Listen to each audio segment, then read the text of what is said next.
Everyone. तो आज मैं फिर से लेकर हाजिर हूँ आप सबके लिए एक नया चैप्टर, और हम बात करेंगे ज्योग्राफी क्लास 7 का चैप्टर नंबर 2।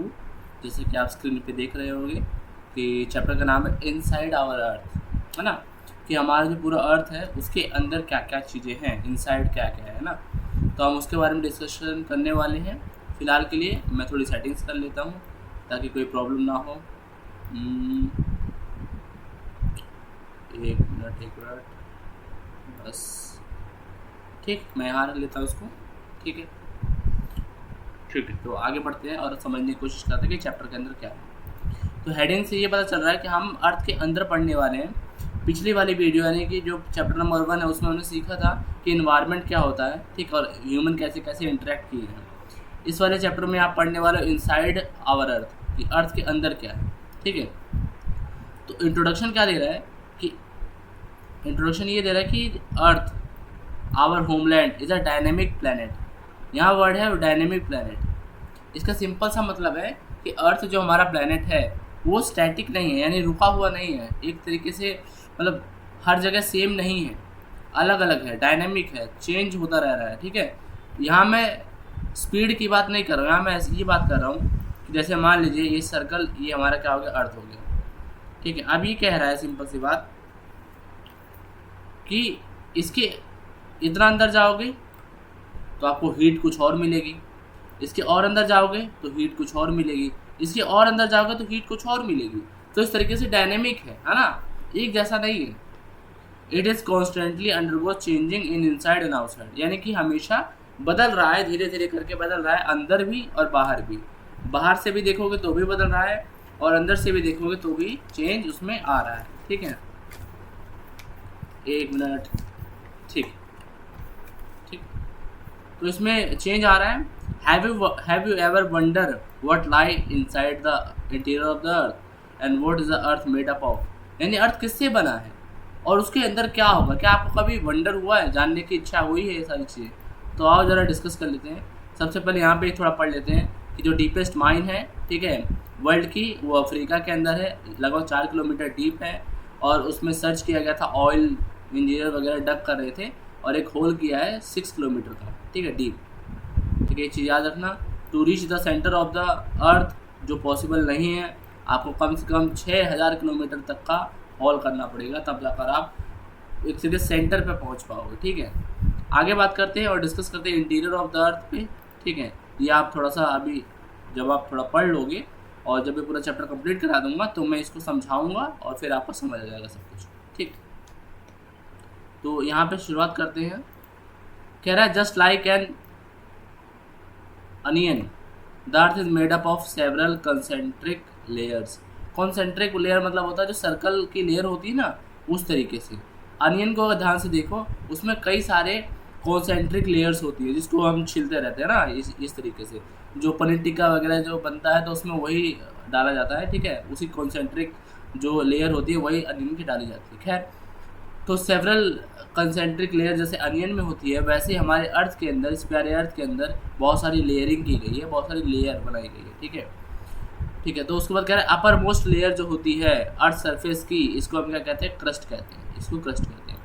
जो सबसे टॉप की लेयर होती है उसको हम क्रस्ट कहते हैं। ये सबसे थिनेस्ट लेयर होती है सभी में से, ये लगभग 35 किलोमीटर होती है। ठीक है, एक चीज़ याद रखना, और 35 किलोमीटर एक कॉन्टिनेंट पे होती है और 5 किलोमीटर ही खाली ओशियन फ्लोर पे होती है। ठीक है, 35 किलोमीटर खाली कॉन्टिनेंट पे पाई जाएगी और 5 किलोमीटर कहाँ पाई जाएगी, ओशियन में। अगर इसको समझते हैं ऐसा क्यों हो रहा है, इसको समझना भी बहुत ज़रूरी है कि ये क्यों हो रहा है, ये इतनी डाइवर्सिटी, या आप ये कह लो कि डिफरेंस क्यों। देखो, जब आप कॉन्टिनेंट की बात करते हो, when you talking about continent, ये जो कॉन्टिनेंट है इस पर पहाड़ है, राइट। तो जब पहाड़ की बात करोगे तो देखो यहाँ से यहाँ तक, ठीक है, जो मार्कर मैं चला रहा हूँ, यहाँ से यहाँ तक काफ़ी ज़्यादा डेप्थ है। ठीक है, तो क्योंकि कॉन्टिनेंट, ये जो कॉन्टिनेंट है, इस कॉन्टिनेंट पे बहुत सारे लैंडफॉर्म होते हैं, लाइक जैसे पहाड़ हो गए, प्लेट्यू हो गए, है ना, इस तरीके से रेगुलर सरफेस नहीं है। इसलिए यहाँ पे जो आप इसकी मासेस देखोगे, जो इसकी लेंथ देखोगे 35 किलोमीटर, लेकिन वहीं ओशियन फ्लोर की बात करोगे तो खाली 5 किलोमीटर। ध्यान से देखो, क्योंकि ऊपर तो पानी है, यहाँ तो पानी है, लेकिन नीचे का क्या हाल है, नीचे का हाल ये जो है, इसकी जो क्रस्ट होती है वो पतली होती है, क्योंकि नीचे उतने ज़्यादा रिलीफ नहीं पाए जाते एज़ कम्पेयर टू कॉन्टिनेंट। ठीक है, नेक्स्ट बात करते हैं और डिस्कस करते हैं और क्या क्या चीज़ें हैं। Main minerals constitute of the continental mass are called silica and aluminium. ठीक है, यानी कॉन्टिनेंटल मास पे, ठीक है, किस प्रकार का मिनरल मिल रहा है वो ये बता रहा है कि मिनरल क्या क्या चीज़ें मिल रहे हैं। ठीक है, कहाँ पे, कॉन्टिनेंटल मास पे। तो क्या क्या मिल रहा है आपके पास, सिलिका मिल रहा है और एल्यूमिनियम मिल रहा है, सिलिका और एल्यूमिनियम। इसको आपस में मिलाएंगे तो सियाल कहा जाता है इसको। ठीक है, और ओशियानिक क्रस्ट पे मेनली जो होता है सिलिका और मैग्नीशियम पाया जाता है, इसको मिलाते हैं तो सीमा कहा जाता है। ठीक है, just beneath the crust is a mental which is the extent depth of 2900 kilometre. ठीक है, याद रखना, यानी ये बात कह रहा है कि कितना कह रहा है मेंटल, ये सिंपल कहता है कि क्रस्ट के नीचे अगर आप देखोगे तो उसे मेंटल कहा जाता है, जिसकी जो डेप्थ है वो लगभग 2900 किलोमीटर है बिलो द क्रस्ट, क्रस्ट के नीचे। ठीक है, आगे बढ़ते हैं। अब एक काम करता हूँ, इसको यहाँ लगा देता हूँ, अरे गड़बड़ हो जाएगा, यहाँ यहीं लगा देते। ठीक है, ठीक, आगे क्या बात कर रहे हैं हम लोग, आगे कर रहे हैं कि crust form only 1% of the volume of the अर्थ, यानी पूरी अर्थ का सिर्फ 1% ही क्रस्ट होता है। 84% मेंटल होता है, यानी सबसे ज़्यादा क्या है, मेंटल है, और 15% कोर होता है। जो रेडियस है अर्थ का वो है 6371। क्लियर है, अब हम यहाँ पे इसे ला सकते हैं, ये मैंने पढ़ा दिया आपको। ठीक है, नेक्स्ट बढ़ते हैं आगे। नेक्स्ट कह रहा है आपसे कि जो इनर मोस्ट लेयर होती है उसे कोर कहते हैं, उसका जो रेडियस होता है वो लगभग 3500 किलोमीटर का होता है। ठीक है, radius inner most layer core and with radius of 3500 kilometre. It is mainly made up of निकल एंड आयरन। जो कोर होती है वो निकल और आयरन से बनती है, जिसे नीफा कहा जाता है। ठीक है, सेंट्रल कोर हाई टेम्परेचर और हाई प्रेशर का होता है, यानी जो मैं कोर के बारे में जो बता रहा हूँ आपको। ठीक है, कोर में बेसिकली ये बात कर रहा है कि एक चीज़ जो inner most layer is the core with a radius of 3500 kilometre. ठीक है, ये इतने किलोमीटर की है। It is mainly made up of निकल एंड आयरन। ये जो पूरी कोर है वो निकल और आयरन से बनी है, जिसको नीफा कहा जाता है। ठीक है, याद रखना, ये इसके जो आप ब्रैकेट में देख रहे हो ये इसके लैटिन नेम है। ठीक है, सेंट्रल कोर जो होता है उसमें हाई टेम्परेचर और हाई प्रेशर होता है। ठीक है, ये कुछ बातें आप लोग याद रख सकते हो। ठीक, नेक्स्ट क्या है हमारे पास, रॉक एंड मिनरल्स हैं। रॉक एंड मिनरल्स को भी डिस्कस कर लेते हैं थोड़ा सा ना। रॉक क्या है, सबसे पहले देखो, जो अर्थ क्रस्ट है वो made up of various type of rocks. Earth crust बहुत तरीक़ों के रॉक से मिलकर बनी है। Any natural mass material matter makeup earth crust is called rock, यानी कि कोई भी नेचुरल मास मिनरल का जो कि अर्थ क्रस्ट को बना रहा है उसको सिंपली रॉक कहते हैं। इसमें सिंपली भाषा में बोला है। रॉक डिफरेंट कलर की हो सकती है, साइज़ की हो सकती है, और टेक्सचर भी अलग हो सकता है। ठीक है, अभी हम टाइप ऑफ रॉक्स के बारे में डिस्कशन करेंगे। ठीक है, तो इसको अभी यहीं रख देते हैं और नीचे आगे बात करते हैं। ठीक है, यहाँ पे हमारे पास 3 तरीके की रॉकें पाई जाती हैं। इग्नियस रॉक पाया जाता है, सेडिमेंट्री रॉक पाया जाता है, और मेटामॉर्फिक रॉक पाया जाता है। ठीक है, बात करते हैं आगे और समझते हैं इन तीनों रॉक को एक एक करके। ठीक है, कह रहा है कि when molten magma cools it become solid. जब जो मैग्मा होता है, जब उबलता हुआ मैग्मा जब होता है, जब कूल हो जाता है, ठंडा हो जाता है, वो सॉलिड हो जाता है फिर। ठीक है, तो उसके बाद आपका रॉक बनना शुरू होता है, और इस रॉक को क्या कहते हैं, इग्नियस रॉक कहते हैं। ध्यान देना। ठीक है, कि जब मोल्टन मैग्मा कूल होता है वो ठंडा हो जाता है, ठंडा होने के बाद जो रॉक बनती है उसे इग्नियस रॉक कहा जाता है। इसी को प्राइमरी रॉक भी कहा जाता है। ये 2 तरीके की होती है इग्नियस रॉक, एक होती है इंट्रूसिव रॉक, एक होता है एक्सट्रूसिव रॉक। ठीक है, अब आप ज़रा समझते हैं कि अच्छा यहाँ देखो, एक और चीज़ समझने से पहले, लावा लिखा और मैग्मा लिखा है ना। लावा और मैग्मा में क्या अंतर है वो आपको ये जो पैराग्राफ पढ़ोगे तो आपको समझ आ जाएगा। तो जरा पढ़ते हैं। Lava is actually fiery molten red molten magma coming out from the interior of the earth surface. यानी जब वो जो मैग्मा है ना वो अर्थ सरफेस के बाहर आ रहा है, अर्थ सरफेस के बाहर आ रहा है, तब उसको आप कहोगे कि वो लावा है। लेकिन जब अर्थ सरफेस के अंदर ही है तो उसे आप मैग्मा का नाम दे सकते हो, ठीक है। when this molten lava come out of the earth surface, it rapidly cool down, become solid, and the rock formed in such a way is called extrusive igneous rock।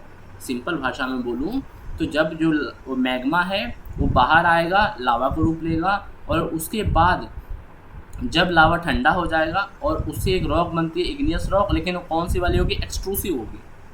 वो एक्सट्रूसिव होगी क्योंकि वो एक्सट्रूसिव मतलब बाहर बनी है, समझ रहे हो? वो जो एक वॉल्केनो होता है, इसके फटने के बाद उसका तो वहाँ से बाहर बनी है, ठीक है, वो रॉक, ठीक है। और पढ़ लेते हैं, they have fine grain structure. Fine grain structure होता है, बसाल्ट की बनी होती है, याद रखना। जो डेक्कन प्लेटू है इसी का एग्जांपल है बसाल्टिक रॉक का, ठीक है। तो वहाँ पे जो बेसिकली जो कभी मैं इसके ऊपर वीडियो बनाऊंगा एक, है ना, वो जो इम्पोर्टेंट कंसेप्ट प्लेलिस्ट है उसमें एक वीडियो डल चुकी है ग्रीन रेवोल्यूशन के नाम से। कभी ऐसे मैं बताऊंगा कि डेक्कन प्लेटू कैसे इवॉल्व हुआ, ठीक है, कभी बात करेंगे इसके ऊपर। तो डेक्कन प्लेटू भी सेम ऐसे ही बना था कि वोल्केनो इरप्ट होते जाते थे, ठीक है, और उससे बसाल्टिक रॉक से पूरा डेक्कन प्लेटू बना है। Sometimes molten magma cool down deep inside the earth and solid rock are formed intrusive igneous rock उसे कहते हैं। सिंपल भाषा बोल रहे हैं।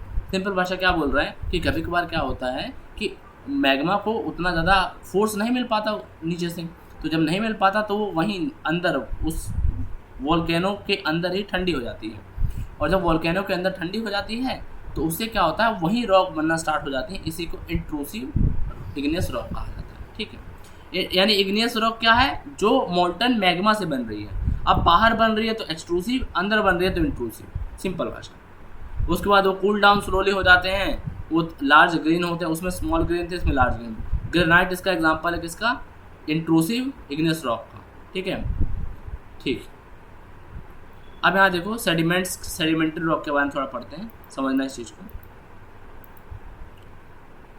Rock roll down, crack, hit each other, broken down into small fragmented, these small particles are called sediments। sediments क्या होते हैं मैं आपको बताता हूँ।